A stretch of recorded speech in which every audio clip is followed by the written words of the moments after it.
Oh,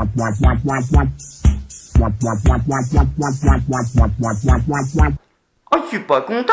Il y a la NASA qui a découvert une nouvelle planète. Ouais, c'est Kepler 452b. Ils ont dit que c'était une planète habitable. Oui, mais habitable, comment habitable quoi? Parce que c'est... Oui, mais tous les ans, vous nous faites le coup d'une nouvelle planète habitable. L'année dernière, c'est le gouvernement israélien qui a dit qu'ils avaient trouvé une planète habitable. Bah oui, mais bon... Oui, mais la bande de Gaza, chez eux, c'est habitable, il paraît. Alors, c'est quoi? On se prend pas des météorites sur la gueule, d'accord? Mais est-ce qu'on se prend du phosphore blanc? Parce que ça aussi, ça picote, hein? Donc, y a pas de phosphore blanc là-bas. D'accord, ok. Et y a pas de colon. Il n'y a pas de colon, ah d'accord. Enfin, nous, si on y va, peut-être, mais... Attends, il n'y a pas Daesh? Non plus? Il n'y a pas Bernard-Henri Lévy? Non? Il n'y a pas de parti socialiste? Oh putain, j'y vais. On se cache, on y va. Ouais non, je suis con, je peux pas y aller, c'est trop loin. Bah oui, 16 milliards d'années-lumière, c'est pas à côté, il en faut des milles pour se payer le voyage. En plus, c'est pas le gouvernement français qui va pouvoir y aller non plus, ils ont plus une thune en ce moment. Au ministère de l'économie, il y a tout qui se pète la gueule. Ouais, même le ministre, il se pète la gueule, dis donc. Michel Sapin, il s'est cassé le bras, il s'est vautré comme un cagouin. Alors du coup, il y a Macron, il a tenté de faire des blagues pour lui remonter le moral il y a une semaine. Ah, sauf qu'il s'est pris un bide, le pauvre. Direction le palais de l'Élysée, Manuel Valls prend la parole. Il va annoncer ce plan d'urgence en direction des éleveurs et des producteurs.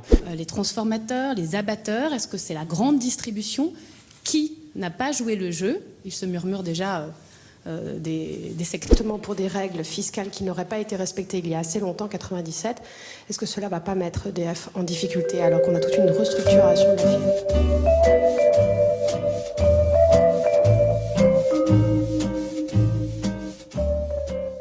Bah oui, mais Macaron, c'est un métier aussi. Puis tu vois bien que le public, il est pas réceptif. Là, Sapin, il est pas envie d'écouter les blagues, il a le bras pété. Il a les boules.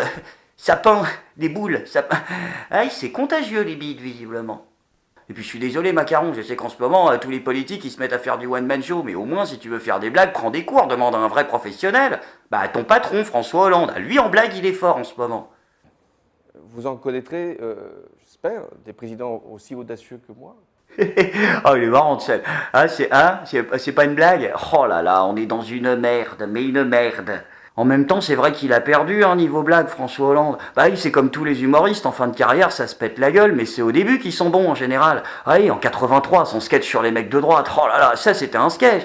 Si, son sketch sur les mecs de droite, son tout premier spectacle. Non, vous connaissez pas? Oh bah attendez, je vais vous expliquer. En fait, oui, c'est normal. À la base, c'est pas lui qui l'avait écrit. C'est peut-être pour ça que vous connaissez pas. C'était un sketch qui avait été écrit par André Berkoff. Oui, qui avait écrit un bouquin, en fait, un bouquin pour tacler la gauche, juste quand Mitterrand avait été élu, un bouquin, oui, la gauche, tous des enculés, machin, oui, mais ça fait 2 semaines qu'ils sont là, oui, mais quand même, c'est des connards. Alors, du coup, vu que le bouquin était un peu virulent, eh ben, il l'avait écrit sous un pseudonyme, André Berkoff, il s'était fait appeler Caton, c'est mignon, Caton.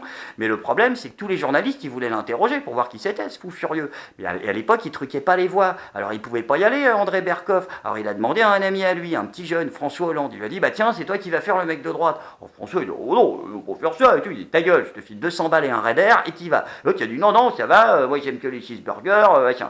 L'autre il a dit bon écoute, la petite Ségolène là que t'aimes bien, un peu légère du cuisseau. Alors ce que je fais, c'est que je vais me démerder là, je vais t'arranger un petit rencard dans les water, juste après la sortie des cours. Alors l'autre il dit oh oui, oh, bon d'accord, il y est allé. Et du coup François Hollande, bah, il a fait les interviews en tant que mec de droite. La vérité c'est tout simplement que le pouvoir socialiste ne tombera pas comme un fruit mûr et ce qui laisse entendre que nous pouvons, c'est-à-dire nous la droite, revenir... Qu'est-ce que tu dis, François? Nous pouvons, c'est-à-dire nous la droite... Attends, refais. Nous pouvons, c'est-à-dire nous la droite... Ah, juste une fois, je m'en lasse pas, promis, c'est la dernière. Nous pouvons, c'est-à-dire nous la droite, revenir au pouvoir dans les mois qui viennent, ou même dans les 2 années qui viennent, se trompe et trompe les Français. C'est pas parce que Pierre Mauroy est à Cayenne ce matin que nous sommes débarrassés de la gauche. Ah, ça, on avait remarqué qu'on n'était pas débarrassés de la gauche. Bon, après, je vous rassure, il n'y a pas que des humoristes au gouvernement. Bon, non, il y en a qui bossent. Enfin, il y en a. Oui, Manuel Valls, il bosse. Ouh là, ça y est, il a décidé de passer la seconde. Bah oui, 2017, c'est bientôt. Donc, il s'attaque aux vrais problèmes des Français. Là, ça y est, ici, hein, les vrais problèmes. Oui, non, pas le pouvoir d'achat, enfin. Mais non, il n'y a pas de problème de pouvoir d'achat en France, ça se saurait.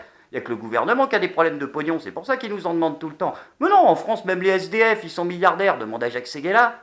Même si on est clochard, on peut arriver à mettre de côté 1500 €. On a le droit de rêver, nom de Dieu. Non, les vrais problèmes des Français. Mais non, pas la lutte contre l'insécurité et les bandes. Alors, vous êtes cons ou quoi? Pour ça, il y a des amis de Manu qui s'en occupent. Bah oui, il y a les antifas pour ça. Pour mieux comprendre comment s'organise la riposte, nous passons la soirée avec Adeline, 18 ans. Et sa tribu, anarcho-punk libertaire antifasciste. Oula, ça commence mal. C'est moi qui te l'ai fait, c'est moi qui te l'ai fait, c'est moi qui te l'ai fait. Tu me l'as piqué celui-là? Mais non, mais il t'a rien piqué du tout. Ce qui est à lui est à toi, et inversement. Je veux dire, c'est punk anarcho-libertaire. Ils ont dit, tout le monde échange tout, enfin, c'est Woodstock. Ah non, non, c'est le même. C'est pas étonnant, vous avez tous les mêmes trucs. Aline, Charlotte, Mathieu et les autres militent de la tête aux pieds. D'alcoolique confirmé. Un rouge et un noir, c'est les anarchos. Et je fasciste, en fait, il m'a dit lacets blancs. Ouais. Ah, t'as des lacets blancs, c'est facho. Ah ouais, t'as vu sur mes converses. Oula, stop! Alors, on arrête tout de suite. Deux toutes petites précisions, les copains. Oula là là là, non, non, vous dites des conneries, là. Premier point, il faut pas s'amuser à péter la gueule à tous ceux qui ont des lacets blancs sur leurs converses.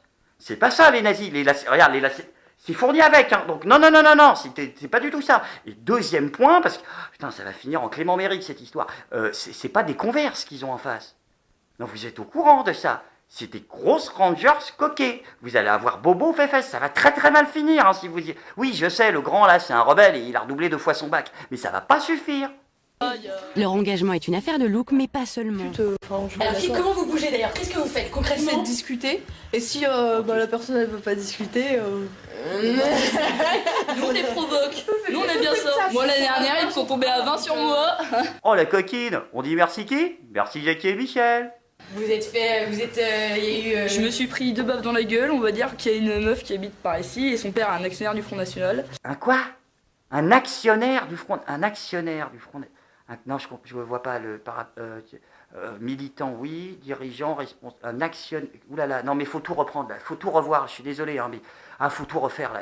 Pensée politique, pensée économique, hygiène aussi, c'est important, faudrait y songer. Parce que là, c'est une catastrophe, votre histoire.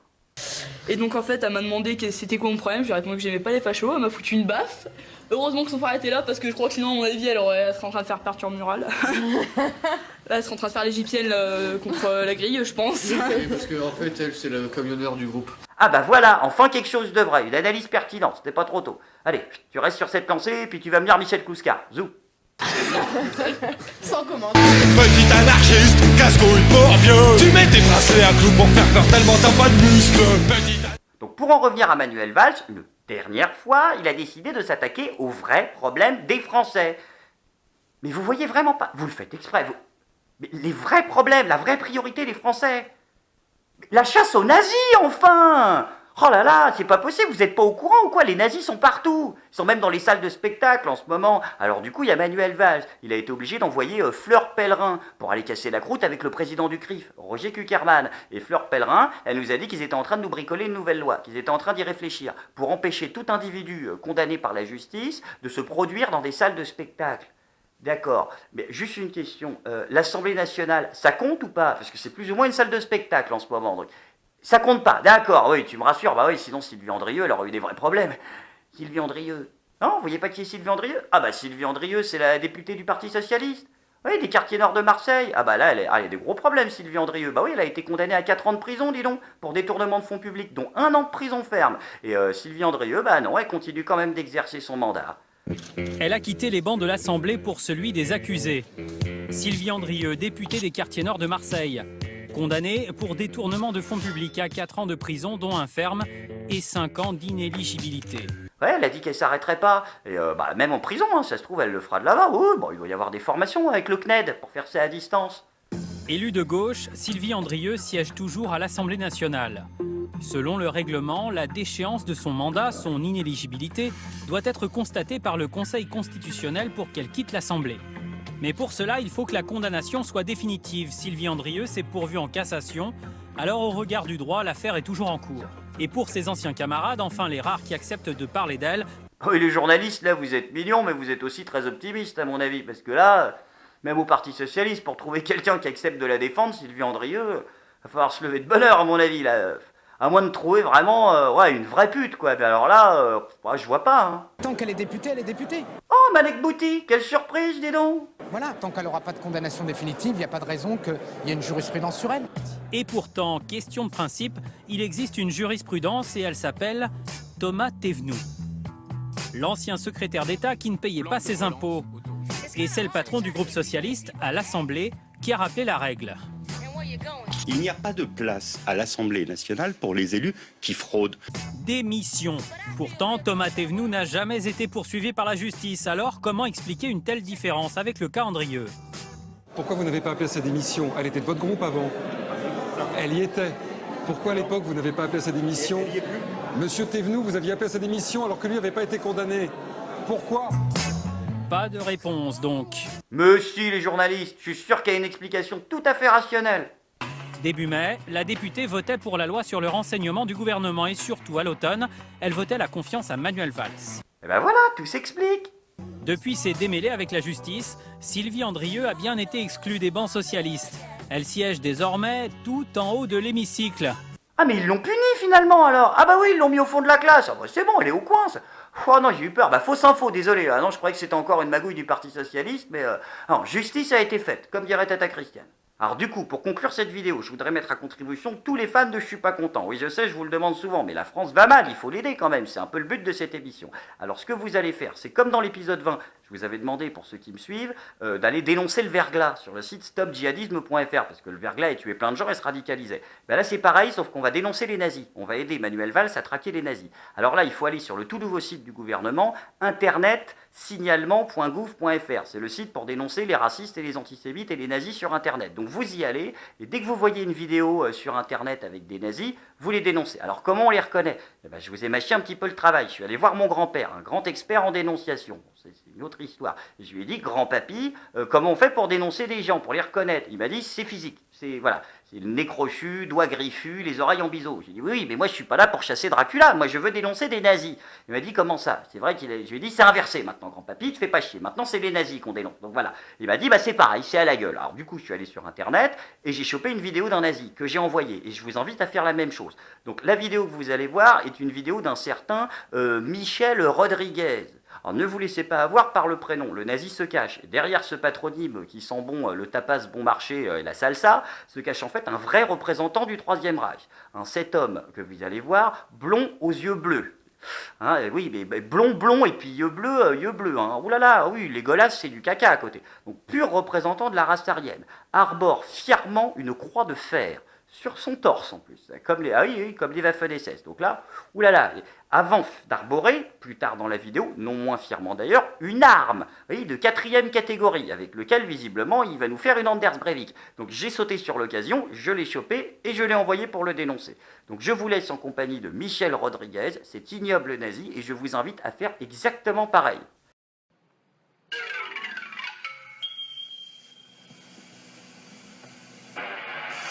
And the masters of the universe.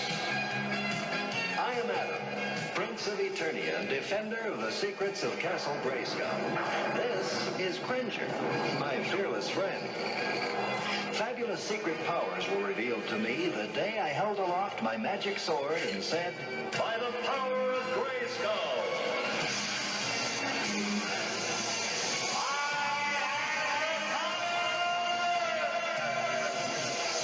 Voilà, donc là, ça fait pas un pli. Ça, c'est un nazi. Donc vous me les chopez, et vous me les dénoncez, et vous me les envoyez. Sinon, je serais pas content. What?